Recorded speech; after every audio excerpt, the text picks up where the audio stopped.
Hechos capítulo 15, versículo 36, y vamos a leer hasta el capítulo 16, versículo 4.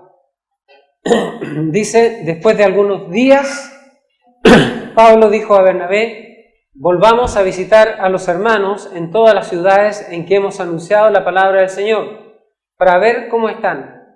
Y Bernabé quería que llevasen consigo a Juan, el que tenía por sobrenombre Marcos, pero a Pablo no le parecía bien llevar consigo al que se había apartado de ellos desde Panfilia, y no había ido con ellos a la obra. Y hubo tal desacuerdo entre ellos que se separaron el uno del otro. Bernabé, tomando a Marcos, navegó a Chipre, y Pablo, escogiendo a Silas, salió encomendado por los hermanos a la gracia del Señor.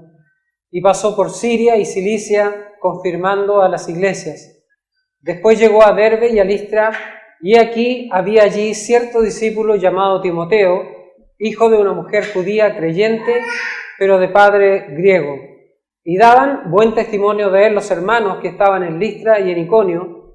Quiso Pablo que éste fuese con él, y tomándole, le circuncidó por causa de los judíos que había en aquellos lugares, porque todos sabían que su padre era griego. Y al pasar por las ciudades, les entregaban las ordenanzas que habían acordado los apóstoles y los ancianos que estaban en Jerusalén, para que las guardasen. Así que las iglesias eran confirmadas en la fe y aumentaban en número cada día. Si hemos estado siguiendo la historia y creemos que nada en la Biblia está puesto ahí por casualidad, entonces podremos descubrir que hay pasos para cumplir, para llevar a cabo un movimiento misionero. Como el que Pablo realizó en el libro de los Hechos. Quizá uno dice, bueno, yo no soy misionero, yo no soy llamado a eso, pero en un sentido, hermanos, todos somos misioneros del Señor, todos, ¿ya?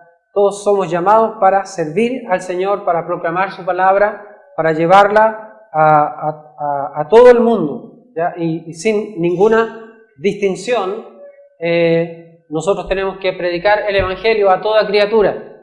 Entonces, quisiera compartir 3 elementos claves del movimiento misionero que son fáciles de recordar: encomendar, confirmar y involucrar. Encomendar, confirmar, involucrar, ¿ya? Pero en beneficio de aquellos que no han estado presentes en los estudios anteriores, si estamos tratando con personas, muy pronto habrá conflictos, ¿ya? El hecho de que seamos cristianos no evita de que de repente hayan problemas entre los hermanos.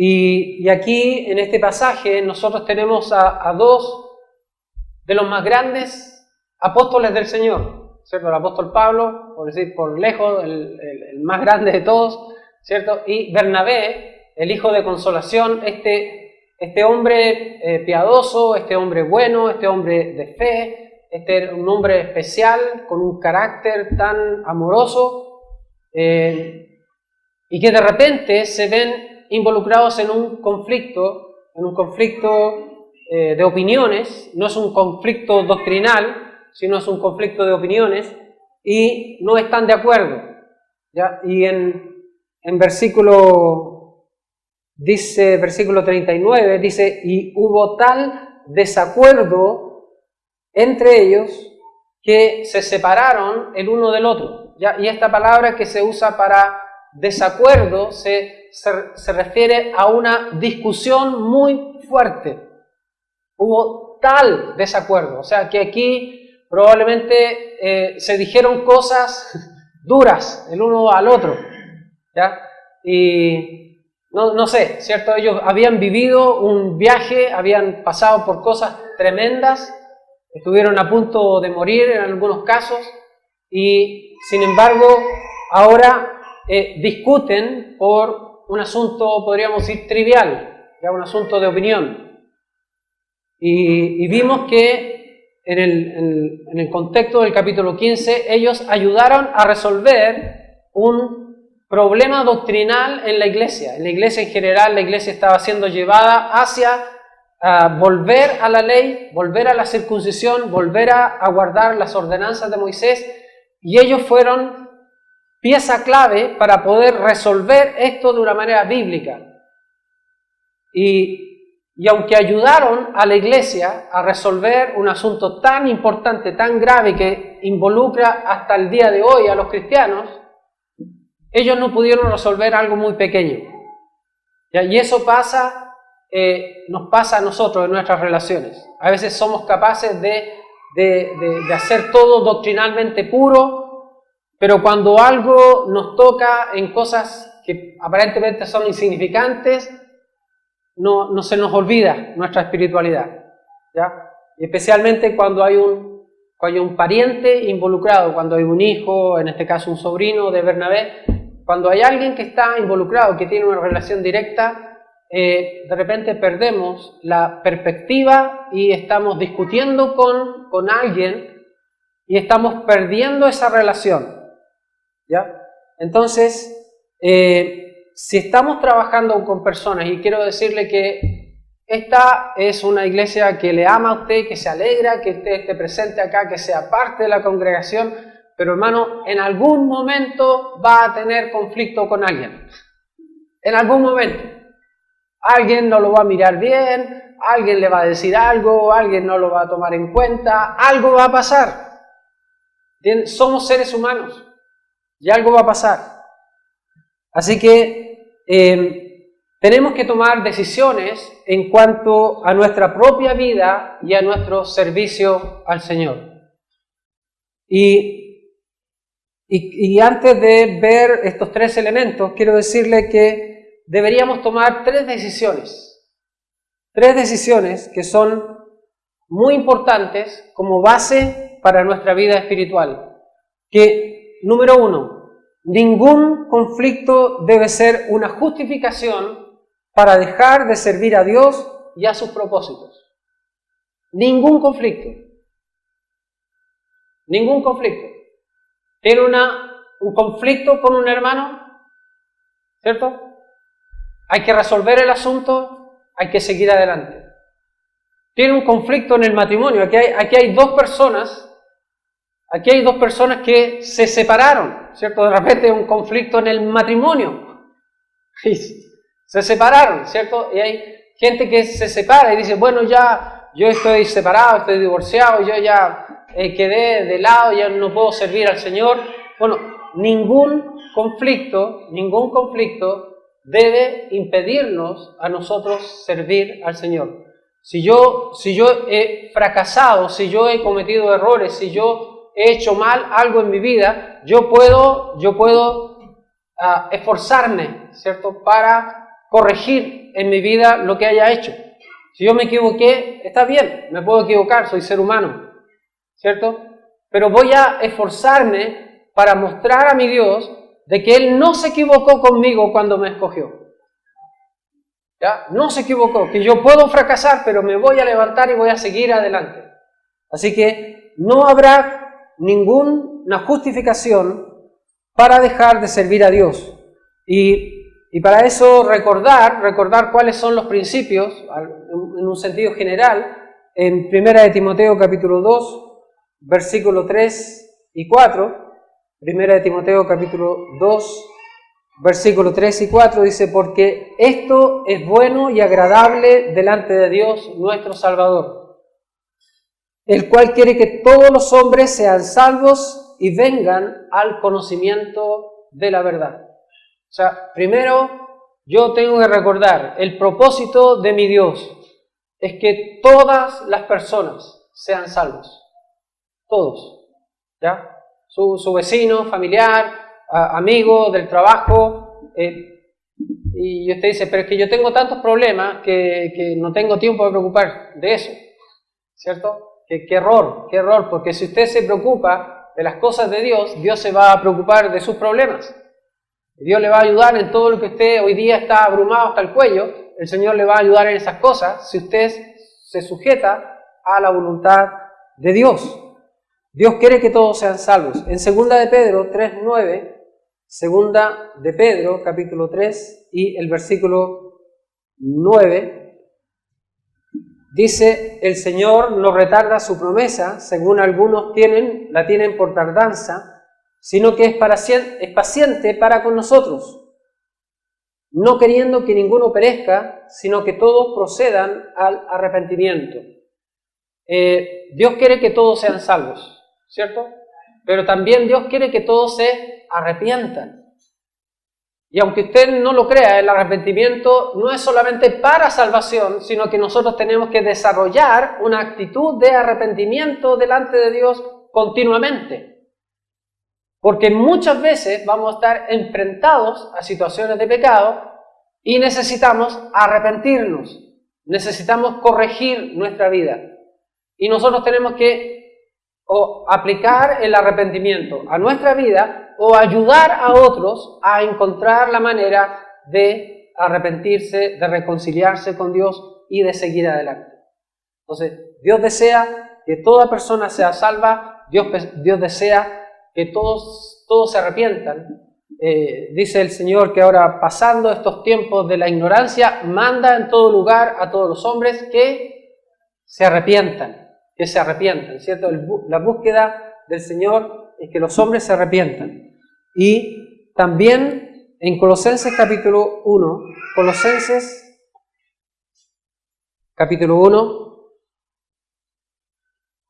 versículo 27, dice Colosenses 1:27, a quienes Dios quiso dar a conocer las riquezas de la gloria de este misterio entre los gentiles, que es Cristo en vosotros, la esperanza de gloria, a quien anunciamos, amonestando a todo hombre y enseñando a todo hombre en toda sabiduría, a fin de presentar perfecto en Cristo Jesús a todo hombre.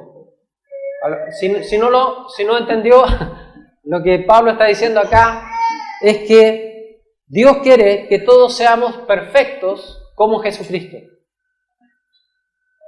Y ahí entra el discipulado, ahí entra la enseñanza, ahí entra la exhortación, ahí entra la predicación, ahí entra el consejo, donde nosotros tenemos que ayudar a otros a crecer.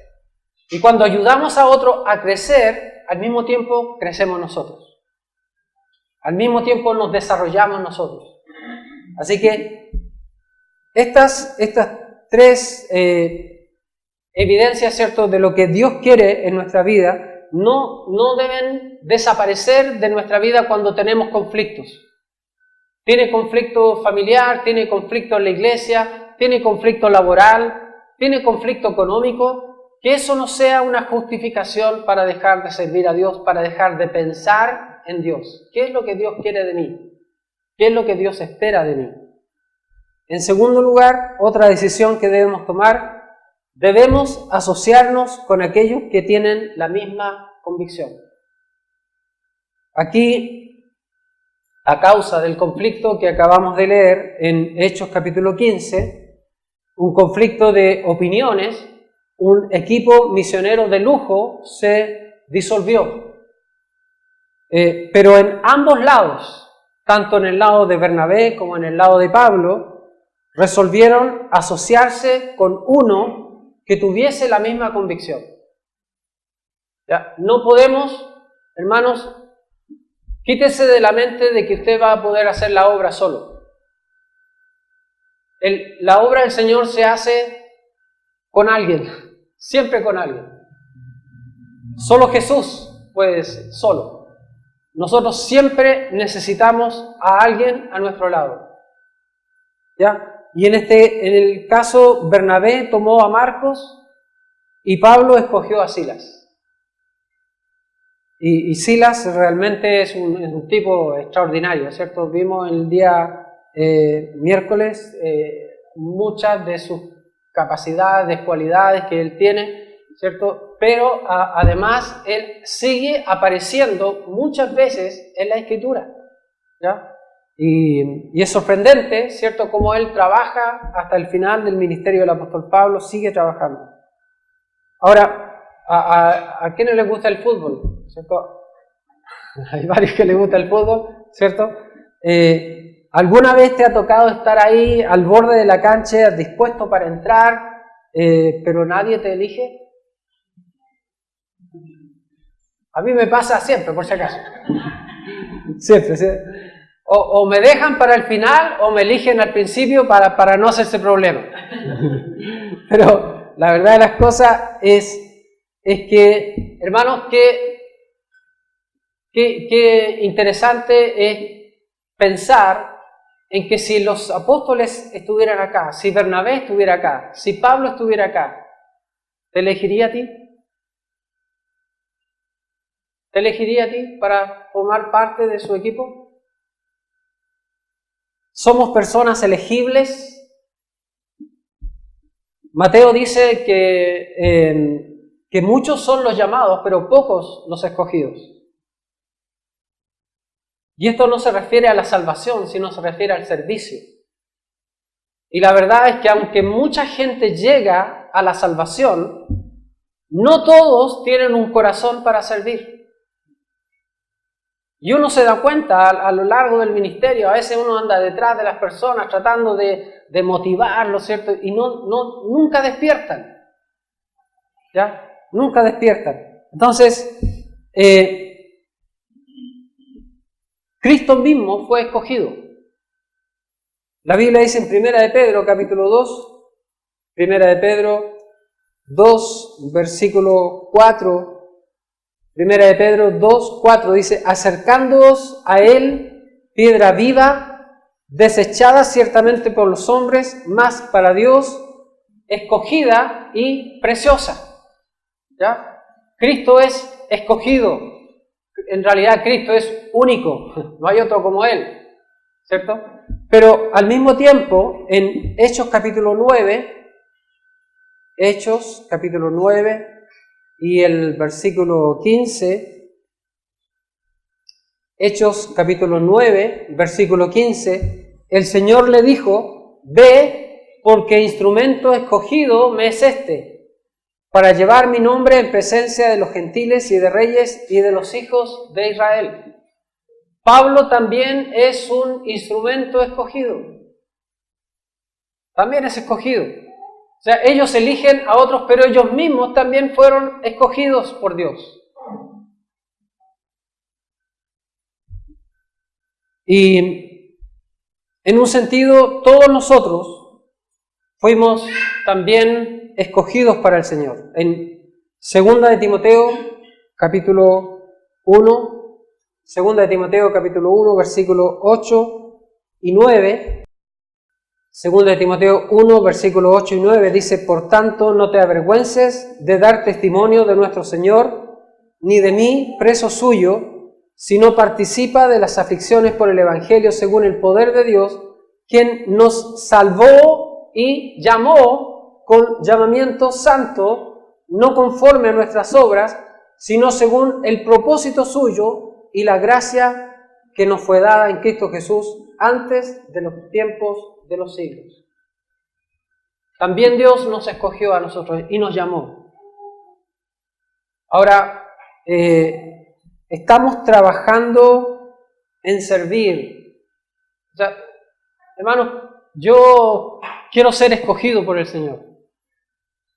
Yo quiero ser llamado a servir al Señor y yo estoy trabajando. Cuando yo llegué a esta iglesia, yo llegué a servir, yo no llegué a nada importante, yo llegué a trabajar, a limpiar, a hacer todo lo que hacía falta. Y el Señor seguramente miró a ese pajarón que está ahí moviéndose, a ese lo voy a... Y aquí estoy. Pero nosotros deberíamos estar diciendo, Señor, escógeme a mí. Mostrándonos, trabajando, ¿cierto? En Lucas capítulo 8, versículo 15, dice que los que reciben la palabra son personas que dan fruto con perseverancia. Trabajan, se esfuerzan, se involucran en las cosas del Señor y da gusto, ¿cierto? No le da gusto en la iglesia cuando hay gente que se está involucrando, que está diciendo, yo quiero servir, yo quiero ayudar, yo no quiero que todo se vea vacío, que todo se vea mal, sino que cada día haya algo mejor en esta iglesia. Yo estoy sirviendo. Yo no soy un asistente, yo no soy solamente un espectador, yo soy un participante. Yo estoy pidiéndole al Señor, Señor, escógeme a mí, envíame a mí, Señor. Entonces tenemos que asociarnos con personas que tienen esta misma convicción, quieren servir al Señor. Y en tercer lugar, debemos tomar un camino. Ahí en Hechos, la historia, ¿cierto?, que estamos viendo, Bernabé se fue a Chipre y Pablo fue a Siria y a Cilicia. Y no sé, Pablo pasó por esas tierras donde hoy día hay bombardeos, donde hay ciudades destruidas, donde hay niños muriendo. Pablo pasó por ahí predicando el Evangelio. Ahora, ¿qué quieres hacer? Si tú en tu corazón dices, yo quiero servir al Señor, tú tienes que tomar una decisión, tomar una dirección. Decir, bueno, voy a hacer algo, voy a comenzar algo, voy a irme por este camino. Ya sabemos que las metas son salvar, llevar al arrepentimiento, edificar las vidas. Ahora, ¿cómo lo hagamos? No importa mientras estamos cumpliendo las metas. ¿Ya? Ahora, necesitamos nosotros también un equilibrio en esto, porque aquí claramente la guía de Dios es fundamental. Si Dios no es el autor de lo que quieres hacer, es mejor no hacerlo. ¿Ya? Si Dios no está presente, no está involucrado en lo que estás haciendo, es mejor no involucrarse. Porque muchas buenas ideas mueren en el camino. Muchas buenas intenciones se acaban de repente. Así que debemos procurar que nuestro fruto permanezca. Lo que es de Dios permanece para siempre. Ahora, nuestra motivación debe ser pura. Y hermanos, ¿a qué me refiero con eso? Que cuando uno quiere hacer algo en la obra del Señor, siempre su motivación debe ser por motivos bíblicos. No por llamar la atención, no por sobresalir, no por cosas de la carne, sino por las cosas del Espíritu. Así que aquí el libro de Proverbios dice que el hombre piensa su camino, mas Jehová endereza sus pasos. ¿Ya? Ahora vamos a ver estos tres elementos: encomendar, confirmar e involucrar. Y vamos a ver si alguna relación tienen con nuestra vida.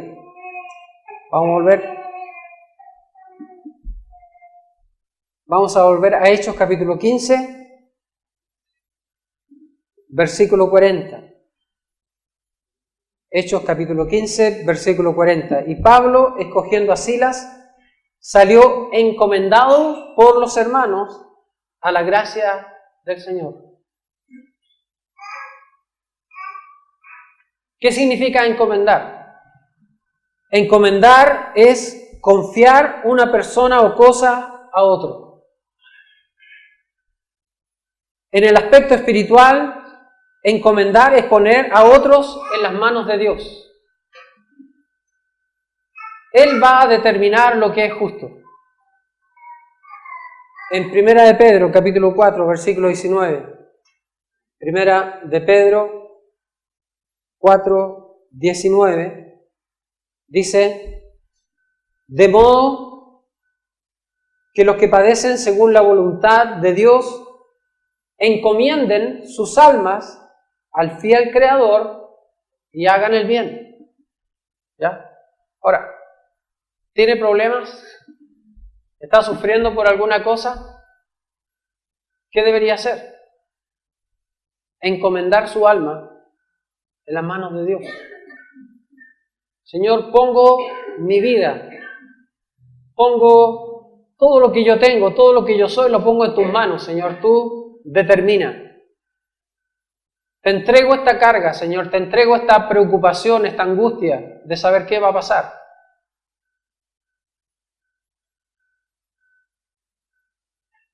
Hacer el bien, dice, encomienden sus almas al fiel Creador y hagan el bien.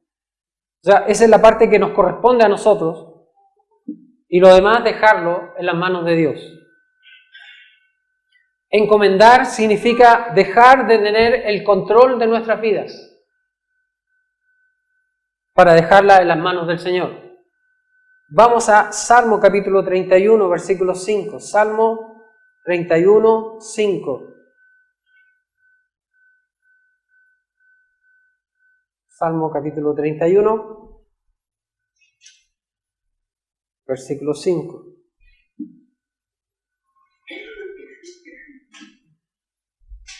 Dice Salmo de David, en tu mano encomiendo mi espíritu.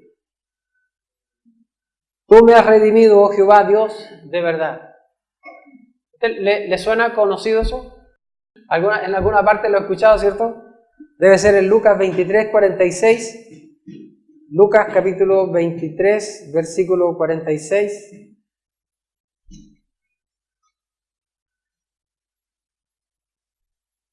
Lucas 23, 46. Entonces Jesús, clamando a gran voz, dijo: Padre, en tus manos encomiendo mi espíritu.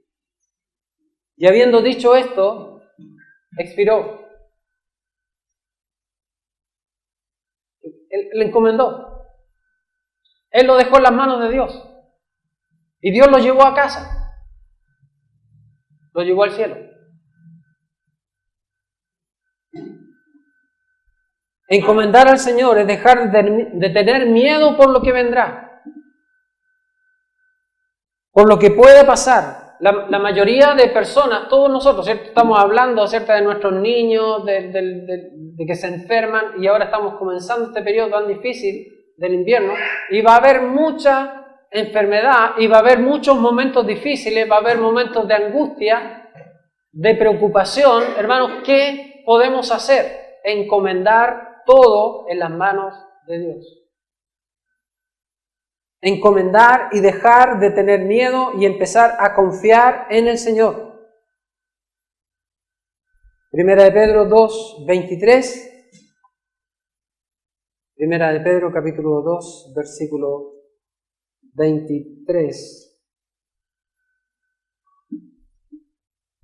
2:23 dice: quien cuando le maldecían no respondía con maldición, cuando padecía no amenazaba, sino encomendaba la causa al que juzga justamente.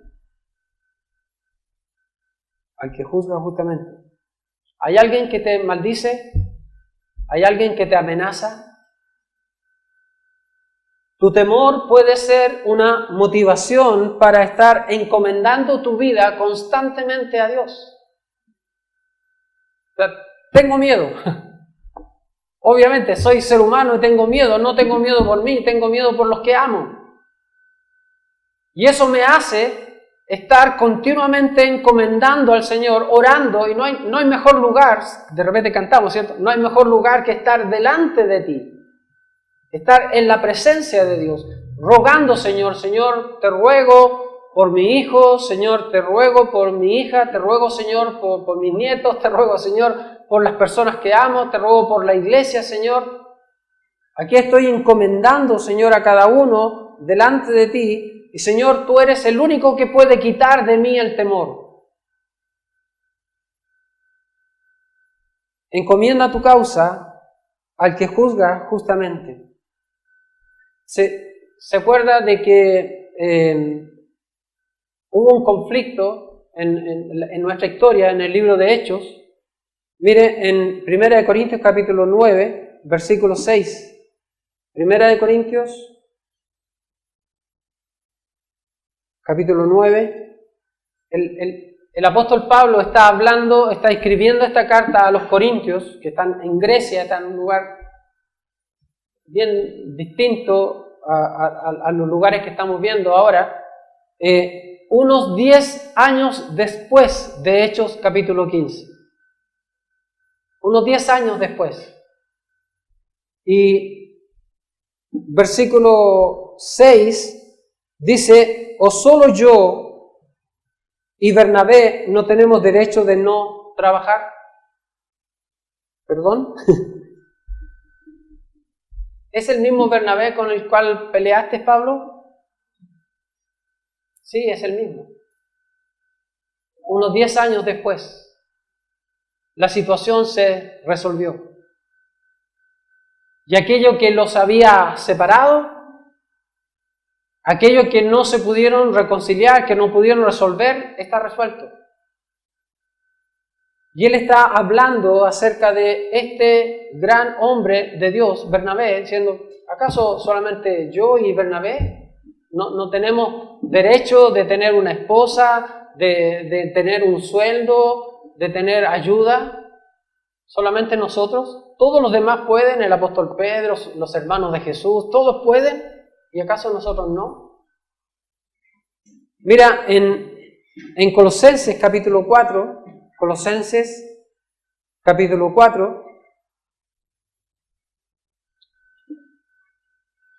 versículos 10 y 11, Colosenses capítulo 4, versículos 10 y 11, dice, Aristarco, mi compañero de prisiones, os saluda. Y Marcos, el sobrino de Bernabé, la causa del conflicto, ¿se acuerdan? La causa de la pelea, y el sobrino de Bernabé, acerca del cual habéis recibido mandamientos, si fuera vosotros, recibidle. Y Jesús, llamado Justo, que son los únicos de la circuncisión que me ayudan en el reino de Dios y han sido para mí un consuelo. El mismo que fue un conflicto, hoy día es un consuelo. Encomienda tu causa al Señor. Hoy día hay un problema que es imposible de resolver, pero encomienda tu causa al Señor y las cosas se resuelven.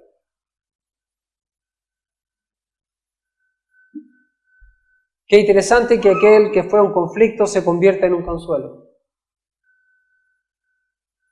En Hechos 15, 40, en Hechos capítulo 15, versículo 40, dice, y Pablo, escogiendo a Silas, salió encomendado por los hermanos a la gracia del Señor. Hermanos, es como dejarlos ir, ¿cierto? Te vas, bueno, Dios va a cuidarlos en el camino. Hoy día muchas veces los misioneros no salen si no tienen un sueldo asegurado, si no tienen una casa donde llegar, si no tienen respaldo. En aquellos tiempos los hermanos decían, bueno, vamos a orar. Vamos a orar y vamos a encomendar a nuestros hermanos al Señor. Y así se hacía la obra. La obra era de fe. Y, hermanos, ellos mismos encomendaban a otros cristianos cuando Bernabé, cuando Pablo y Silas ganaban personas, los enseñaban en la palabra de Dios, los discipulaban y luego los encomendaban a la gracia del Señor. Aquí en Hechos capítulo 14, versículo 23, Hechos 14, 23, dice, y constituyeron ancianos en cada iglesia, y habiendo orado con ayunos, los encomendaron al Señor en quien habían creído.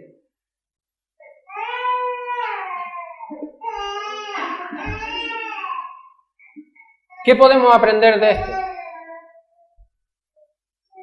Que uno no tiene que controlar todo. Que uno no tiene que saber todas las respuestas.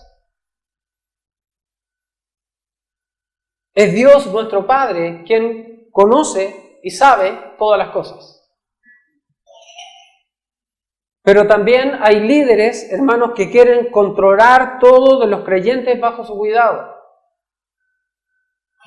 Se olvidan que la iglesia no les pertenece. Y empiezan a controlar a las ovejas para que hagan lo que ellos quieren.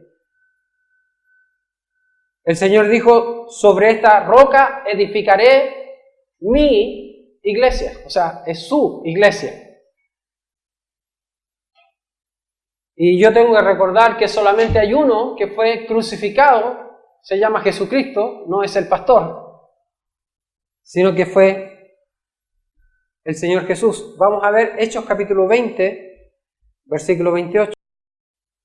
Hechos 20, 28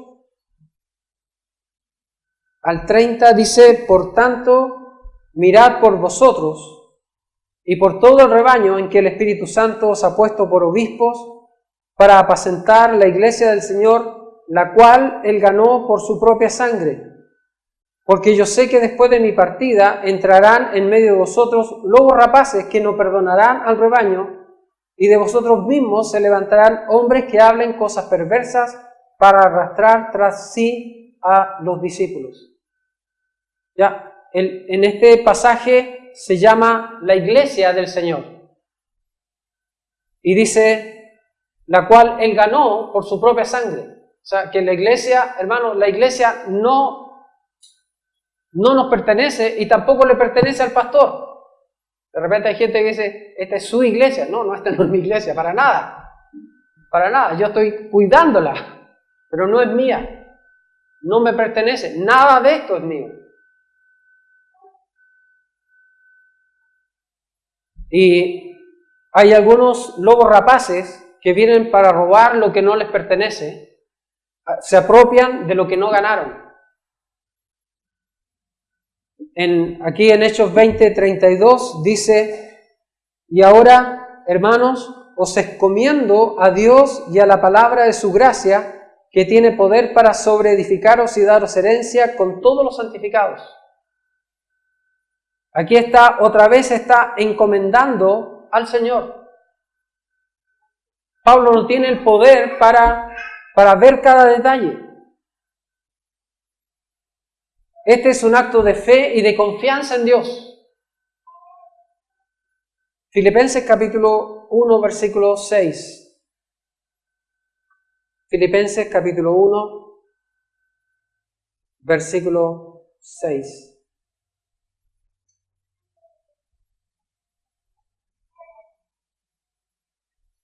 Dice, y estando persuadido de esto, que el que comenzó en vosotros la buena obra, la perfeccionará hasta el día de Jesucristo. Dios va a completar la obra que comenzó en cada uno de nosotros. ¿Sabe? En algunos se ve que Dios está trabajando. Y hay otros que parece que no está pasando nada. ¿Cierto? ¿Le parece decir de repente? Se parece personas que están tan lejos en su mente, en su corazón, en su actitud. Pero te digo una cosa, Dios va a trabajar en su vida. Dios está trabajando y Dios va a completar lo que comenzó. Algunos pastores frustrados con sus resultados tratan de tomar el lugar del Espíritu Santo y le dicen a sus ovejas cómo vestirse, cómo peinarse, por quién tienen que votar. La labor del pastor no es esa. La labor del pastor es enseñar la Biblia. Yo no tengo ningún interés en controlar la vida de nadie. Primera de Pedro, capítulo 5, versículos 2 y 3 dice, apacentad la grey de Dios que está entre vosotros, cuidando de ella no por fuerza, sino voluntariamente, no por ganancia deshonesta, sino con ánimo pronto, no como teniendo señorío sobre los que están a vuestro cuidado, sino siendo ejemplos de la ley. O sea, el pastor no debe controlar a la gente, aún a la gente que no quiere crecer. De repente el pastor se frustra, ¿cierto? Y te digo, a mí me han dicho, pastor, usted tiene que retar a las personas, usted tiene que llamar a los hombres, juntar a los hombres y retarlos ahí. No, yo no voy a hacer eso. Yo no soy el Espíritu Santo. Pero yo sé que si esa persona es salva, Dios está trabajando en su vida.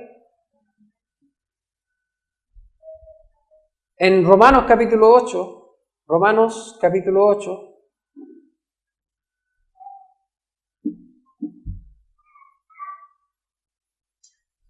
y el versículo 14, Romanos capítulo 8, versículo 14 dice, porque todos los que son guiados por el Espíritu de Dios, estos son hijos de Dios. No está diciendo todos los que asisten a la iglesia. Está diciendo los que son guiados por el Espíritu de Dios. Y sabe que esto no es solamente un principio doctrinal. Es al mismo tiempo una señal de con quién debemos trabajar. En lugar de estar tratando de convertir, como dice alguien, las cabras en ovejas, que no se puede, obviamente, es mejor trabajar con aquellos a quienes el Espíritu de Dios está guiando. Y eso sí es evidente. Eso se puede ver el interés, se puede ver la perseverancia, se puede ver la consagración, se puede ver. Entonces uno dice, bueno, con esta persona vamos a trabajar, vamos a enseñar, vamos a invertir tiempo en su vida, porque vale la pena, porque está siendo guiado por el Espíritu de Dios. Y los demás, los que no quieren crecer, los que quieren mantenerse así como eran antes de conocer a Cristo, está bien, ya llegará su momento. Ya llegará su momento, en algún momento van a despertar y van a querer crecer. Así que es importante aprender a encomendar las personas, las situaciones o cualquier cosa a Dios. También es necesario confirmar, y vamos otra vez a Hechos capítulo 15, versículo 41. Hechos 15, 41.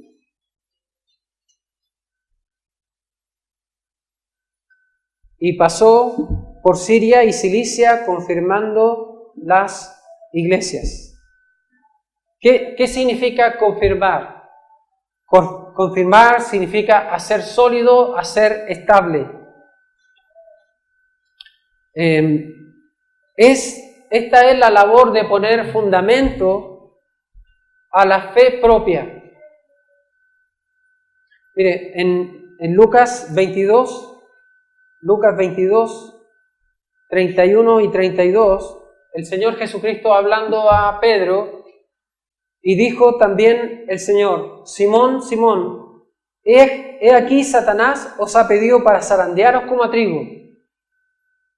Pero yo he rogado por ti que tu fe no falte, y tú una vez vuelto, confirma a tus hermanos. Eso es Lucas 22, 31 y 32. ¿Va a haber momentos difíciles en la vida? Sí, va a haber momentos difíciles, momentos duros, ¿ya? Pero una vez que nosotros volvemos, una vez vuelto, una vez arrepentido, porque la palabra arrepentirse es volverse, una vez arrepentido, confirma a tus hermanos. Para hacer este punto más corto, le digo que el fracaso nos ayuda a nosotros en la experiencia. ¿Sabe? Cuando fracasamos, nos volvemos más sensibles a las necesidades de otros y nos volvemos más sensibles también a las debilidades de otros. ya no somos tan seguros, ya no somos tan críticos, tan juzgadores, porque ya hemos sufrido y una vez que hemos vuelto, ayudamos a los demás, afirmamos a los demás, en vez de hundirlos, en vez de castigarlos, en vez de juzgarlos, los ayudamos. Colosenses capítulo 2, versículos 6 y 7. Colosenses 2, versículos 6 y 7 dice: por tanto, de la manera que habéis recibido al Señor Jesucristo, andad en Él, arraigados y sobreedificados en Él, confirmados en la fe, así como habéis sido enseñados, abundando en acciones de gracia. Esta es, hermanos, la labor de pastorear a otras personas.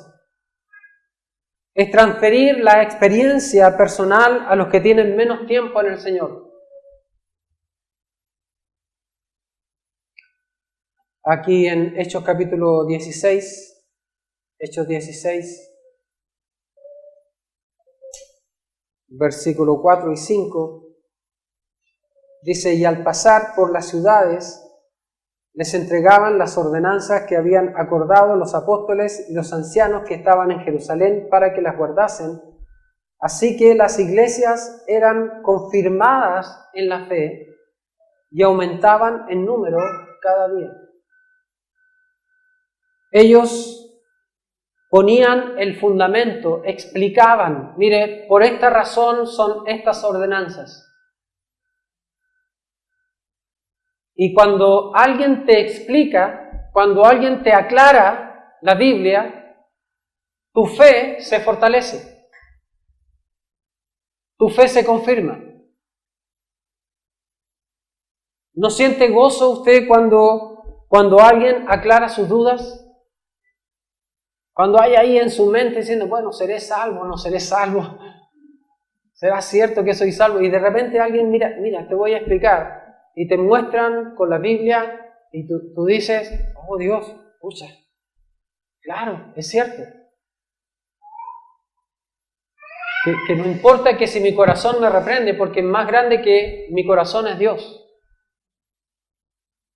Así que Dios sabe que yo soy salvo, a pesar de que mis sentimientos me digan otra cosa. Todos nosotros deberíamos estar haciendo eso.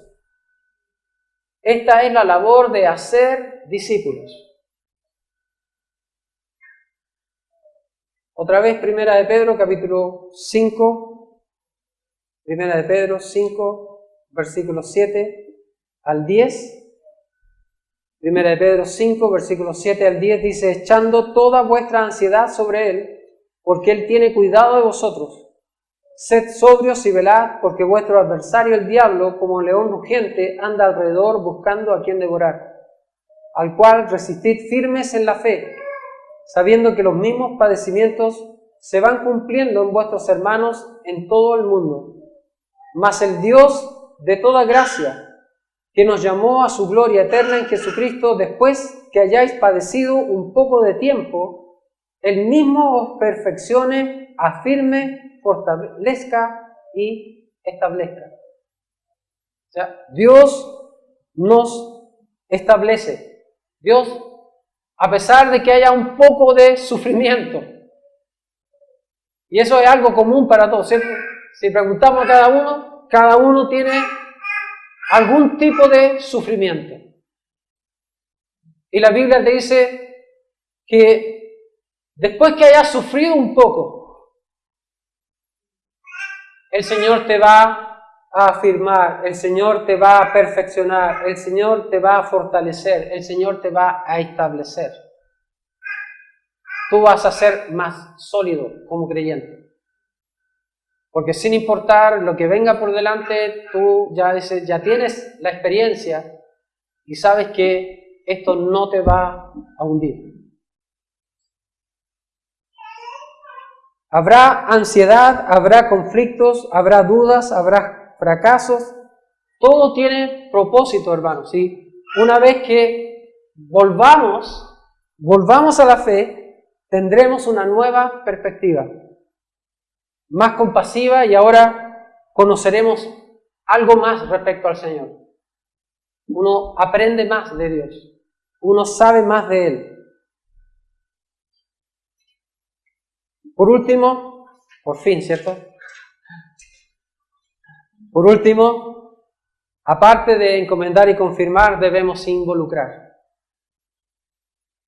Volvamos a Hechos capítulo 16.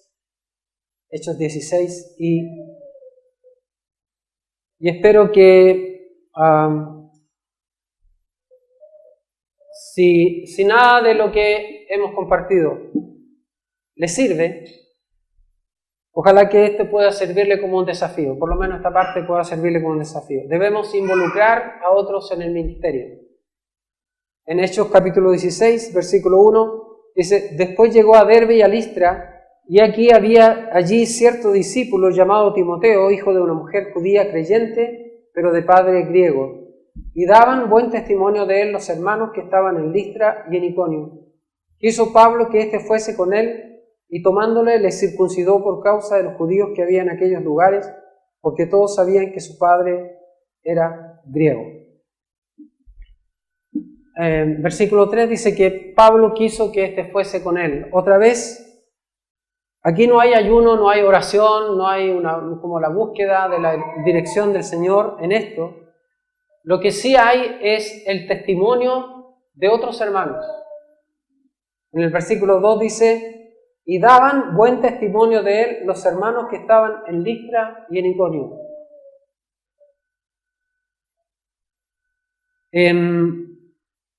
Timoteo probablemente tenía unos 15 años cuando el apóstol Pablo pasó por primera vez por esa ciudad predicando el Evangelio, y él estuvo presente. Probablemente Timoteo haya estado presente cuando Pablo fue apedreado en Listra.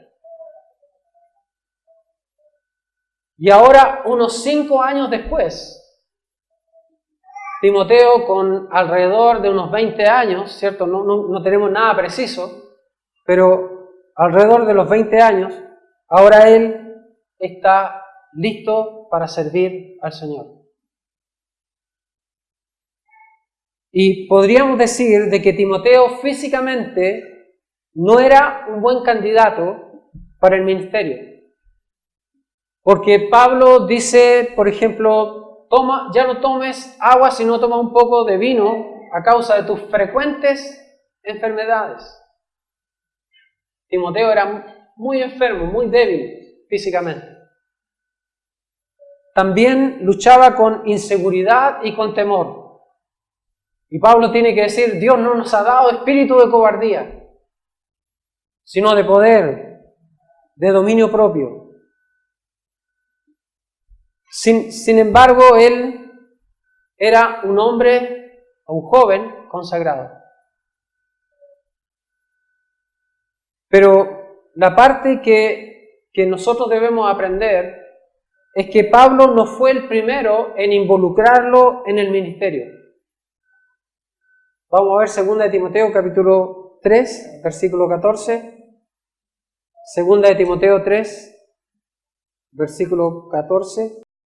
Pero persiste tú en lo que has aprendido y te persuadiste, sabiendo de quién has aprendido, y que desde la niñez has sabido las sagradas escrituras, las cuales te pueden hacer sabio para la salvación por la fe que es en Cristo Jesús. Timoteo es un joven que ha aprendido las escrituras desde la niñez. Desde la niñez. Aquí en capítulo 1, versículo 5, dice, capítulo 1, versículo 5, dice: trayendo a la memoria la fe no fingida que hay en ti, la cual habitó primero en tu abuela Loida y en tu madre Eunice, y estoy seguro que en ti también.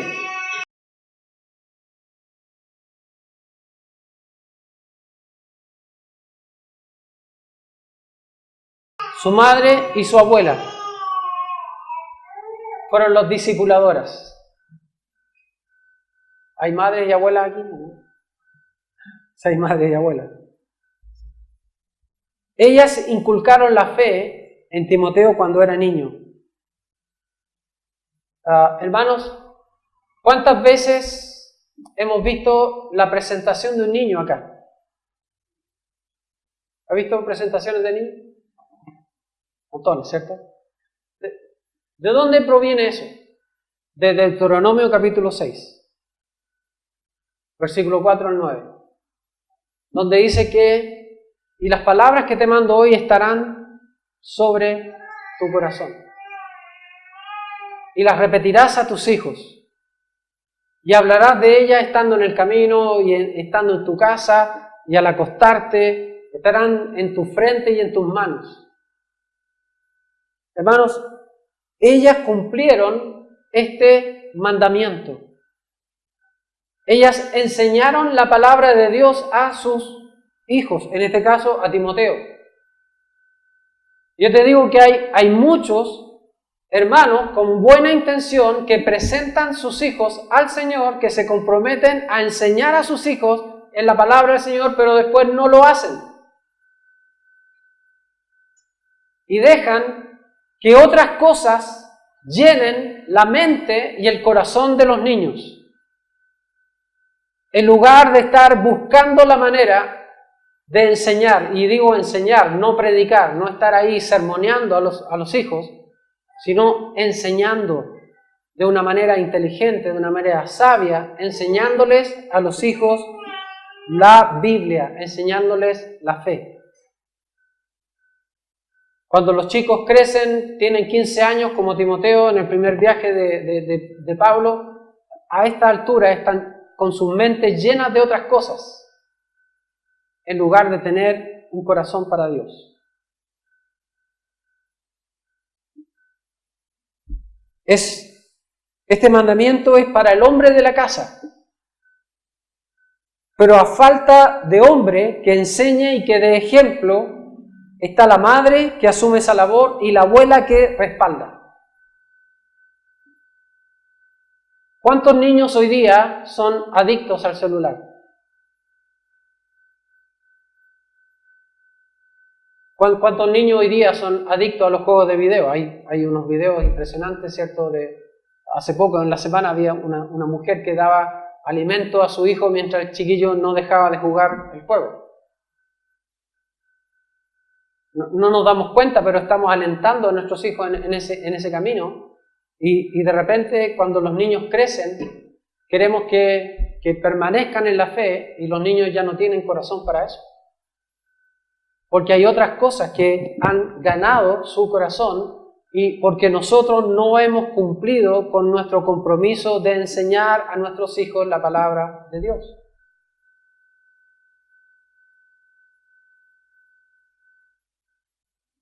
Así que, ¿qué quieren los padres? Los padres solamente quieren tener paz en la casa, ¿cierto? Ya cabrón, déjame tranquilo, no moleste, ya, ahí está.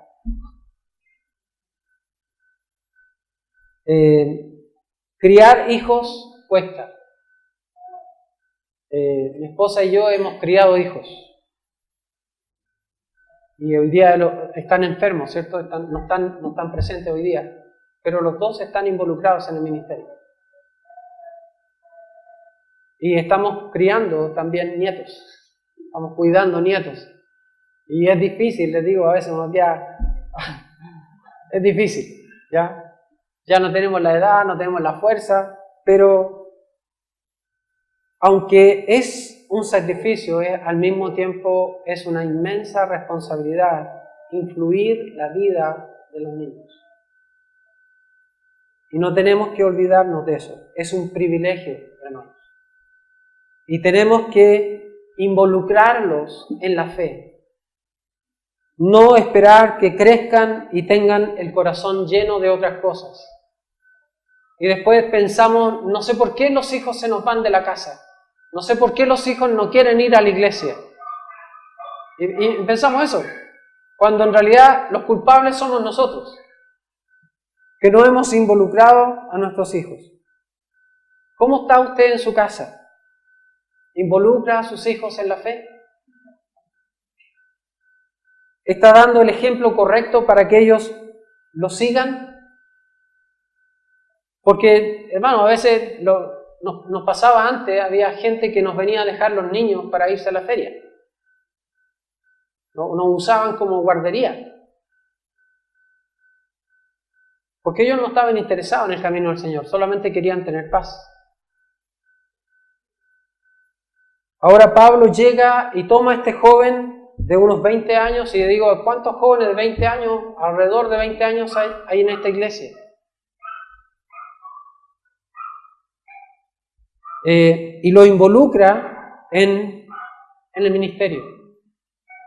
Pero la verdad de las cosas es que este discípulo, como dice Lucas, había allí ciertos discípulos, es porque lleva años preparándose para ese momento. Y es muy claro esto.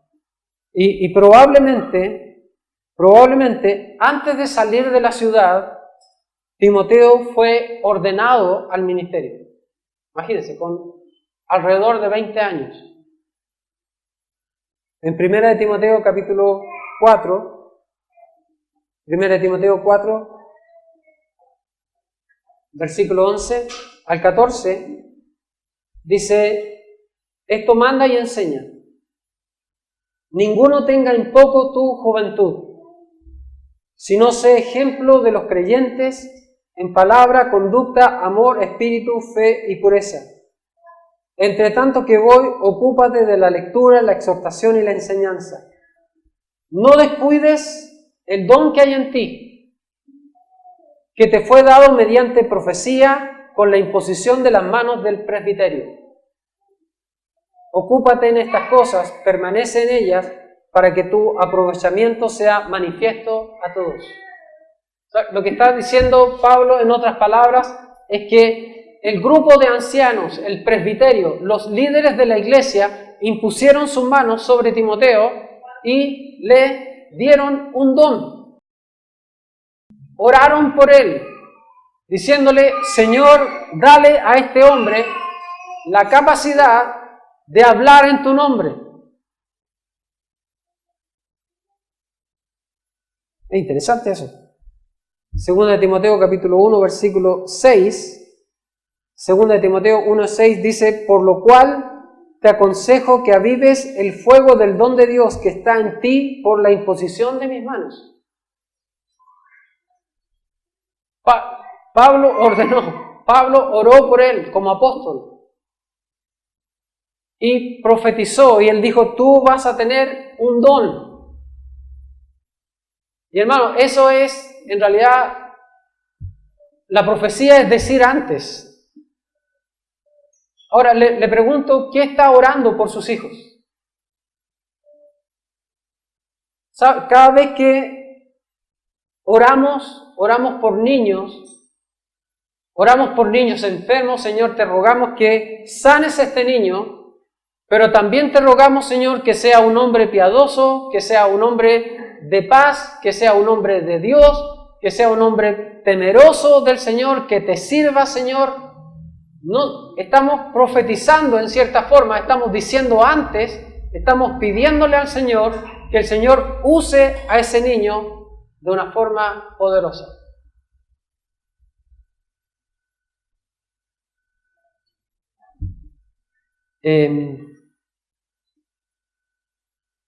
Los misioneros de hoy se están formando en los hogares cristianos, no en los institutos, no en los seminarios.